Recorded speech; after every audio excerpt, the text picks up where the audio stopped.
Hello बच्चों, Tesla adventures में आपका बहुत बहुत स्वागत है। इस वीडियो में आज हम डिस्कस करेंगे कि जब दो सोप बबल मर्ज होते हैं तो मर्जिंग में आपने देखा होगा कभी गौर से कि एक कर्व्ड सरफेस बनता है जिसका रेडियस ना तो छोटे वाले बबल के बराबर होता है ना बड़े वाले बबल के बराबर होता है। तो ये जो कर्वेचर बनेगा इसका रेडियस क्या होगा ये हमें निकालना है।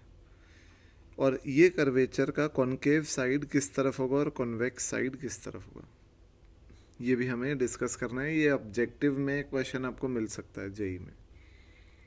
तो यहाँ पर सिंपल अगर हम इस कॉन्सेप्ट को डिस्कस करें तो हम यहाँ ये बोलेंगे कि जो बबल ये वाला है यहाँ पर प्रेशर अंदर होगा P naught plus P excess. अब एक्सेस प्रेशर होगा 4T/R1 और यहाँ पर प्रेशर होगा P2 P naught plus 4T/R2। अब क्योंकि R1 छोटा है R2 से इसीलिए ये जो P1 प्रेशर है ये बड़ा होगा P2 से। P1 will be greater than P2। ठीक है, ये इंपॉर्टेंट एक बात है। और ऑब्वियसली आपको पता है कि जो एक्सेस प्रेशर होता है हमने पिछले वीडियो में पढ़ा था एक्सेस प्रेशर के बारे में। तो एक्सेस प्रेशर हमेशा कॉनकेव साइड पे होता है।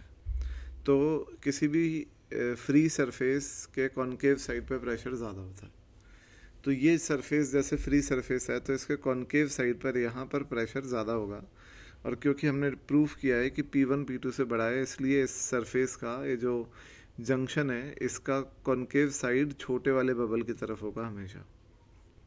ठीक है, तो अब अगर मैं बात करूँ कि जो ये सरफेस है इसके दोनों साइड का प्रेशर डिफरेंस क्या होगा, तो जो इसके दोनों साइड का प्रेशर डिफरेंस होगा वो होगा P1 माइनस P2 और वो प्रेशर डिफरेंस इसके एक्सिस प्रेशर के बराबर होगा जो होगा 4T/R, जहाँ पे R इसका रेडियस है, इस जंक्शन का रेडियस है R। अब अगर आप P1 माइनस P2 को कैलकुलेट करेंगे तो ये आएगा 4T common 1/R1 minus 1/R2 और वहाँ आएगा 4T/R। तो यहाँ से इक्वेशन आएगी कि 1/R होगा 1/R1 माइनस 1/R2। ये जंक्शन का जो होगा रेडियस होगा।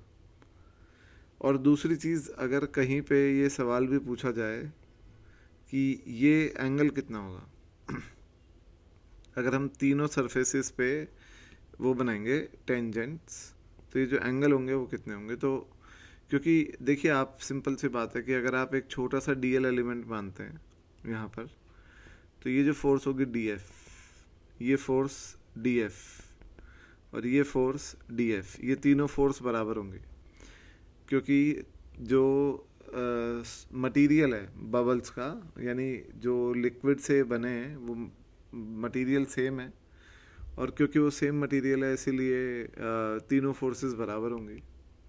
और इसलिए हम कह सकते हैं कि ये एंगल 120, ये एंगल 120 और ये एंगल 120 होगा। तो ये तीनों फोर्सेस एक दूसरे से 120 डिग्री के एंगल पे अलाइंड होंगी।